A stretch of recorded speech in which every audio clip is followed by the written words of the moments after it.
اب ہم آغاز کرتے ہیں حضرت محبوب سبحانی شیخ عبد القادر جیلانی رحمۃ اللہ علیہ کی 25ویں مجلس کا، جو کہ منعقد ہوئی 19 ذی الحجہ سن 545 ہجری۔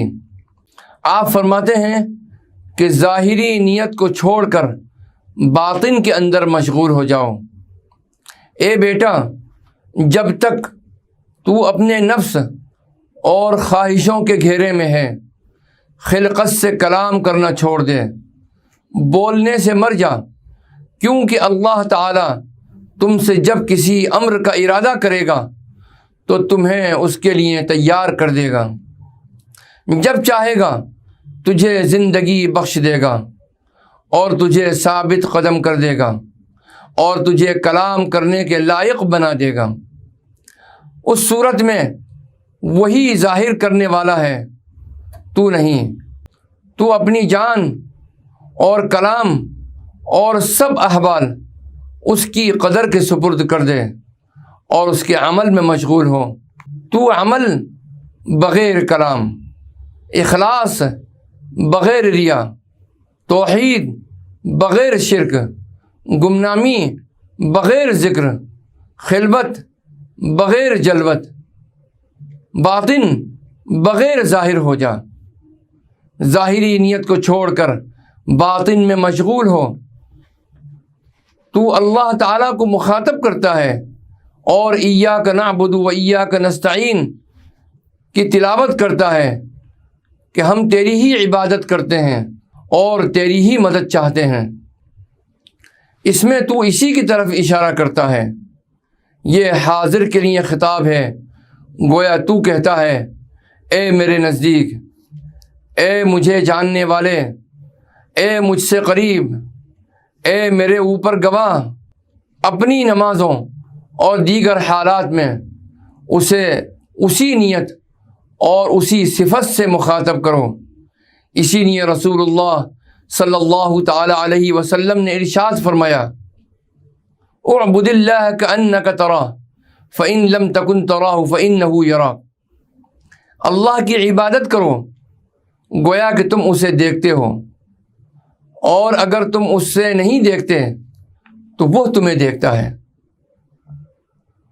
رب کی پہچان کے لیے ایک بات یاد رکھو کہ رزق حلال ضروری ہے۔ اے بیٹا، رزق حلال سے اپنے رزق کی صفائی کرو تو بے شک اپنے رب کو پہچان لوگے۔ اپنے لقمے، اپنے کپڑے اور اپنے دل کو صاف کرو تو صفائی والے ہو جاؤ گے۔ تصوف لفظ صفا سے نکلا ہے، نہ کہ صوف کے پہننے والے سے۔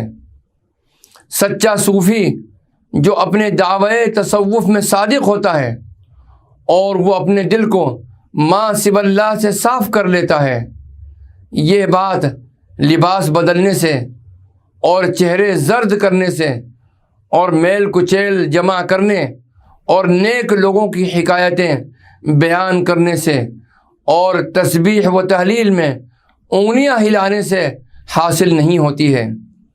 اس کا حصول طلب صادق اور دنیا سے بے رغبتی اور خلقت کو دل سے نکال دینے اور اسے ما سوی اللہ سے خالی کر کے ہوتا ہے۔ ایک اہل اللہ سے روایت ہے، انہوں نے ارشاد فرمایا، بعض راتوں میں نے سوال کیا، اے اللہ، جو چیز میرے لیے نفع بخش ہے اور تجھے نقصان نہ دے اس سے محروم نہ کر۔ اسی کو بار بار دہراتا رہا۔ پھر میں سو گیا اور خواب میں دیکھا کہ کوئی کہنے والا مجھ سے کہتا ہے، جو بھی عمل تیرے لیے نفع بخش ہے اسے کیے جا اور جو نقصان دہ ہے اسے نہ کر۔ اپنی نسبتوں کو رسول اللہ صلی اللہ علیہ وسلم کے ساتھ کرو۔ جس کی تابع داری صحیح ہوئی اسی کی نسبت صحیح ہوئی، اور تمہارا یہ کہنا کہ میں آپ کی امت سے ہوں تابع داری کے بغیر کچھ نفع نہ دے گا۔ جب تم رسول اللہ صلی اللہ علیہ وسلم کی اقوال و افعال میں تابع داری کرو گے تو دار آخرت میں آپ صلی اللہ علیہ وسلم کی صحبت میں رہو گے۔ کیا تم نے اللہ پاک کا یہ ارشاد نہیں سنا؟ وَمَا آتَاكُمُ الرَّسُولُ فَخُذُوهُ وَمَا نَهَاكُمْ عَنْهُ فَانْتَهُوا۔ اور رسول اللہ صلی اللہ علیہ وسلم جو چیز تمہیں عنایت فرمائیں لے لو، اور جس چیز سے منع کریں رک جاؤ۔ جس چیز کے کرنے کا حکم ہے اسے بجا لاؤ، اور جس چیز سے منع کیا ہے منع ہو جاؤ۔ اس صورت میں اپنے دلوں کے ساتھ دنیا میں قریب ہو جاؤ گے، اور آخرت میں اپنے نفسوں اور جسموں کے ساتھ میں قریب ہو جاؤ گے۔ اے زاہدوں، اپنے نفسوں اور خواہشوں سے زہد کر کے اپنی رائے پر ضد کیے بیٹھے ہو، اسے مستقل سمجھتے ہو۔ تابع داری کرو اور ان مشائخ و عارفان الہی کی صحبت اختیار کرو جو عالمان باعمل ہیں، اور نصیحت کے لیے خلقت کی طرف توجہ رکھتے ہیں، اور اپنے دلوں سے دنیا کی طمع زائل کر چکے ہیں، اور اپنے دلوں کو تم سے پھیر کر اللہ کی طرف متوجہ ہو گئے ہیں۔ وہ خود بھی اللہ پر ہی توجہ کرنے والے ہیں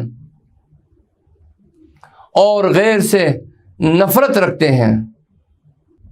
اے بیٹا، اپنی ہستی کے مٹ جانے سے بیشتر اپنے دل کے ساتھ رب کی طرف رجوع کر۔